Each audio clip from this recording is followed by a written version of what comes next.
All right, time to create that new desktop picture. So we need to hit the new button or hit Command N. Start learning those shortcuts. Want to head over to Web, and then I don't know if we're going to be looking at the same thing. So I'm going to click on View All Presets. And in here, I'm on a MacBook Pro Retina, but I'm also on a different screen, a different monitor.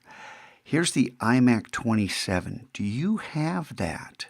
And for those of you on the smaller iMacs, does it say iMac 21.5? I don't know. But if I click on this, or I just set the width and height to this 2560 by 1440, that's what we want. So if I click on this, make sure that you've got 2560 by 1440. If you're on a 21.5, you're on 1920 by 1080. But this is Illustrator, so it is resolution independent. We can scale up Illustrator gracefully because it's math, not pixels. So make sure pixel-based, that means Photoshop. And we'll get to what raster is. Raster images, we're working in vector right now.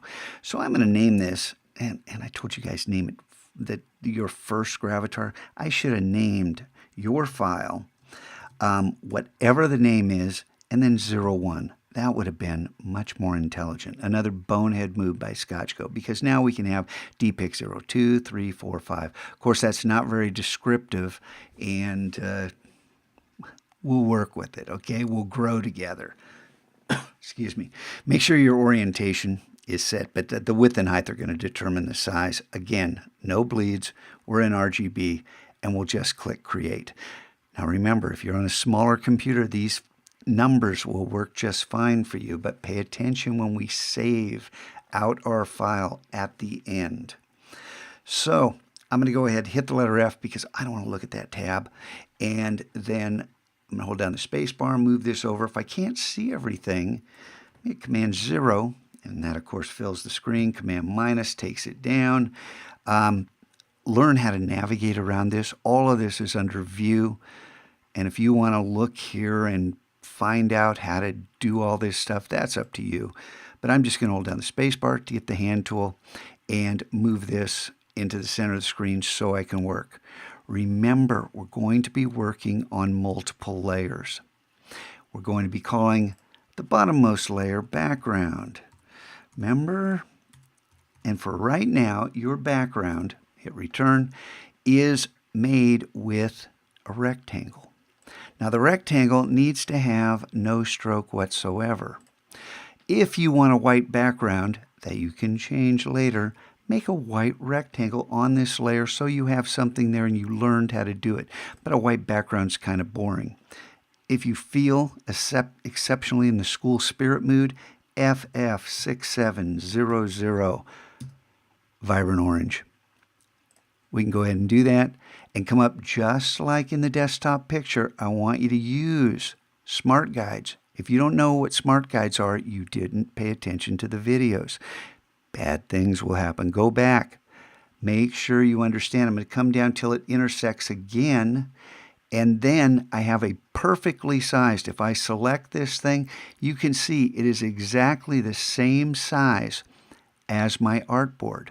Then I can lock this layer and never again touch it. Now, that's assuming I want this particular color. Click on another layer, and we can call this, art or whatever you want to do it. Just make sure you name your layers and start to work intelligently. Now, if we're going to put down text or anything else, having this be the same color doesn't make a lot of sense. But if we're in school spirit mode, hey, clicking up here. Clicking here, that's not white.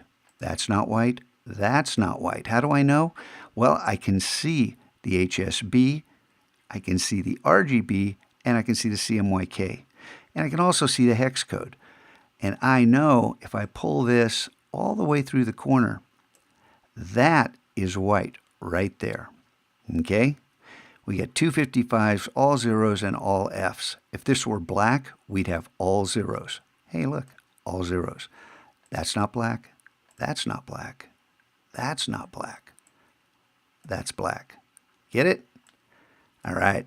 So now we can proceed. But I already showed you how to create some things. The rest is up to you. I will throw in a couple other videos if time permits, teaching some strategies, the align panel, grouping, ungrouping, things that will help you work more intelligently. But for right now, just know I want you working on multiple layers. I want that background layer to be all on its own. Whether or not, if you're working with white, I still want a rectangle there because I want you to learn how to do this. And I want that layer locked so you never can accidentally. If it's unlocked, you can accidentally move it. Command Z. You can accidentally select it. What a pain in the butt. Just leave it there. Got it? All right.